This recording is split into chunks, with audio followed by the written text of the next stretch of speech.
Sa isang tahimik na bayan sa North Carolina, may lihim na unti-unting nabubuo.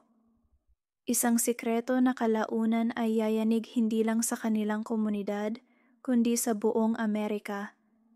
Pag-ibig, obsesyon, pagtataksil, at pagpatay. Ito ang kwento ng isang ama. At sa episode na ito, ating tuklasin ang nakakasuklam na kwento ng Stephen Pladl at ng kanyang anak na si Katie Fusco na nagsimula bilang isang simpleng muling pagkikita ng pamilya. Ngunit nagtapos sa isang trahedyang walang makakalimot. Si Stephen Pladl ay ipinanganak at lumaki sa Levittown, New York. Tahimik, mailap at madalas mabuli. Ngunit sa loob ng katahimikan niya, may namumuong kakaibang pagkatao. Noong 1975, nakilala niya online ang 15 taong gulang na si Alisa mula Texas. Si Steven, 20 anyos noon, alam niyang bawal, pero ipinilit niya ang relasyon. Nilakbay pa niya ang daan mula New York papuntang Texas para ipilit na maging sila. Makalipas ang ilang buwan, nabuntis si Alisa sa edad na 16 at dito nagsimula ang bangungot.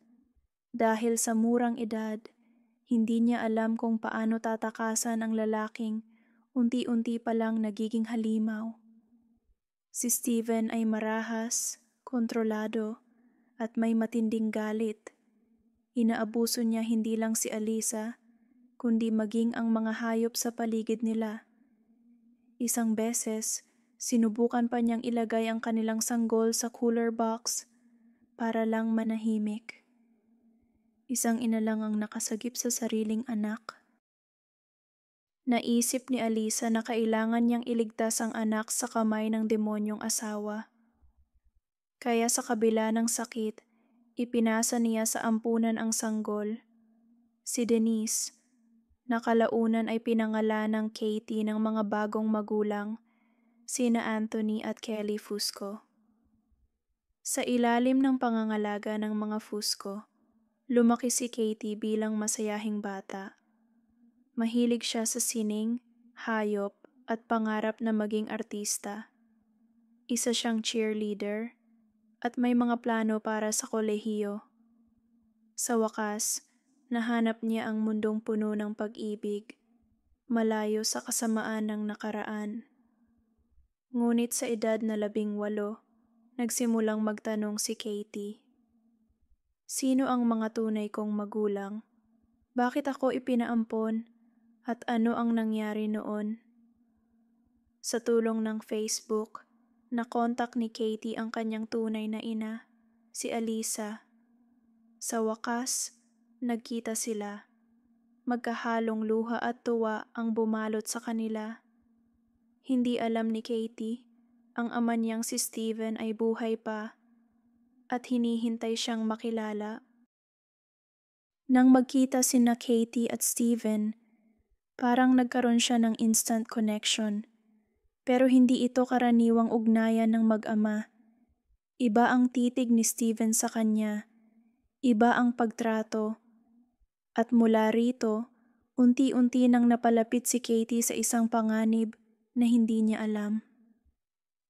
Lumipat si Katie sa bahay ng kanyang mga magulang. Ngunit kakaiba ang naging kilos ni Steven.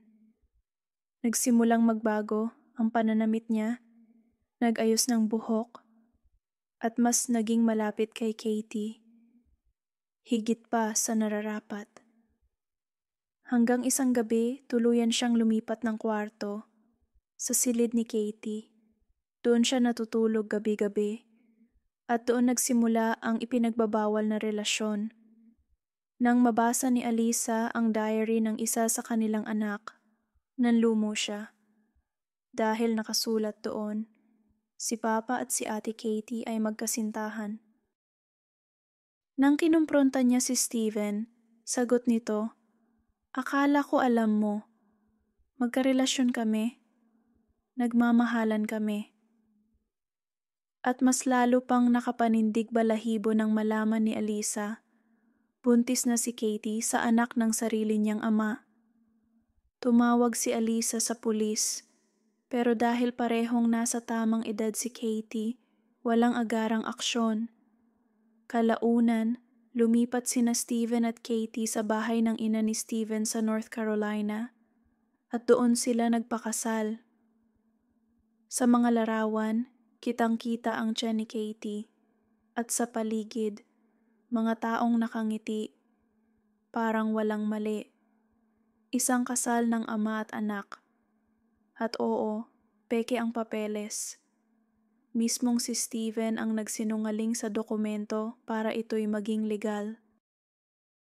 Isinilang ni Katie ang isang batang lalaki, si Bennett Pladdle. Ngunit ang kaligayahan ay panandalian lamang. Dahil noong Enero 2018, inaresto sina Steven at Katie dahil sa incest at child abuse. Nakalaya sila sa piyansa, ngunit pinagbawalan ng magkita. Nang makabalik si Katie sa kanyang ampon na pamilya, doon niya napagtanto ang lahat. Tumawag siya kay Steven at sinabing gusto niyang makipaghiwalay. Ngunit tulad ng dati, hindi ito matanggap ni Steven. Noong Abril 2018, pinlano ni Steven ang pinakamatinding krimen ng kanyang buhay. Habang bumibiyahe si Katie kasama ang ampon niyang ama na si Anthony, sinundan sila ni Steven. Sa intersection ng Route 7 at Route 55 sa Connecticut, doon niya tinapos ang lahat. Sunod-sunod na putok ang umalingaw-ngaw. 3 buhay ang naglaho sa isang iglap. Si Katie, si Anthony, at ang inosenteng si Bennett. Matapos ang pamamaril, tumakas si Steven at ilang oras lang ang lumipas, natagpo ang patay sa loob ng kanyang minivan, may tama ng sariling baril. Sa huli, walang hustisya ang naabot. Wala ng kaso, wala ng paglilitis. Isang buong pamilya ang pinatay ng isang halimaw na itinuring nilang ama.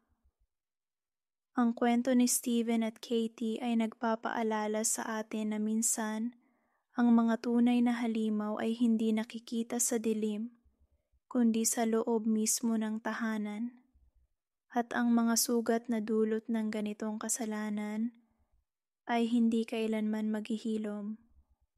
Ito ang kwento ng kasalanang hindi kayang patawarin.